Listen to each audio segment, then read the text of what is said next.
So I'm seeing a ton of people talking about leaving their states. Basically getting the hell out of any red state that's passing these atrocious, extreme, unconstitutional laws. And I understand why you would want to leave. If I were you, I would want to leave too.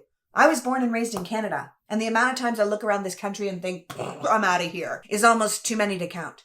I know what it's like to just want to get away from the danger and the noise and the hate. But I also know that's exactly what the people who make it dangerous and noisy and hateful want. They want people like you and me to leave, because if we leave, who's left to fight? Based on the popular vote for the last 20 years and the results of the last couple of elections, it's clear that the electorate is moving further and further from the Republicans' preferred vision for America. A nation that favors the white, straight, rich Christian male. An America where women and minorities know their place and the rich and the powerful live under different rules.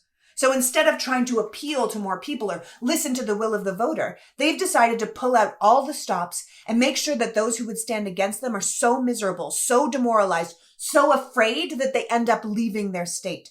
Because what happens when those of us who would oppose them, those of us who hate what they're doing, those of us who would run against them, move? It becomes even easier for them to solidify power. Look at what happened in Tennessee when the Republican majority expelled the 2 Black Democratic members of the legislature. The people, but particularly the young people, rose up in protest. There was so much outrage and pushback and press that both representatives ended up back in office. Look what happened in Missouri when the state set up a hotline for people to turn in trans people for being themselves. It was so overrun by fake reports that they had to shut the whole bigoted program down. Look at the group founded in Colorado, led by a Marine Corps veteran, that protects drag queen story hours from violent protest groups like the Proud Boys and Patriot Front. This is the kind of resistance they don't want.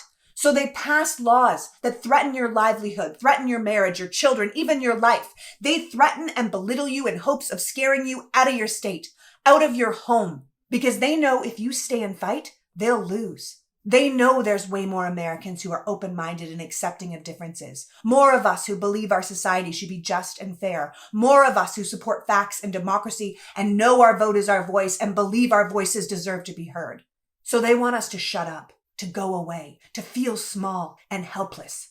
The last thing they want is for us to know how much power we have, because then it would be so much harder to take it from us. So you can't just move. With the path we're on, federalism won't actually help you for that long. What's happening in the red states right now is the minority forcing their vision of life onto the majority. But if the red states get enough power, it won't matter what state you live in. They will control us all. If you move and not enough people vote or organize or run against these far-right extremists, that means they will get bigger margins in Congress, more House members, more senators, more judges, more federal control. If you move, it means they dominate more state legislatures, more majorities, more supermajorities, more opportunities to strip people of their rights and seat conservative justices to solidify their power. I know it's pretty rich for someone living in California to say you need to stay in your state, but just like I'm remaining in the US, I hope you will stay, and I hope you'll fight. Because I know if every devastated person I see on social media talking about how their rights are being stripped from them, got their friends and family together and fought back, they would win. Republicans want us to lose. And the easiest way to accomplish that is to convince you to leave. If they solidify enough power at the state level, they solidify it at the federal level, at the executive level, at the judicial level. Hell, they solidify power at the constitutional level, and then it won't matter what state you're in. You won't be safe anywhere. A blue state won't help you if you live in a red country.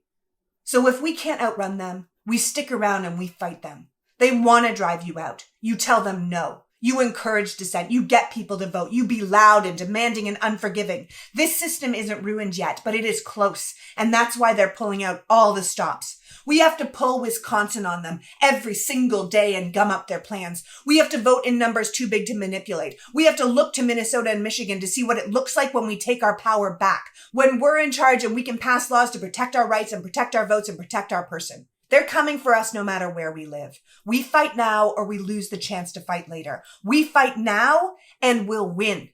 They know that. It's time we did too.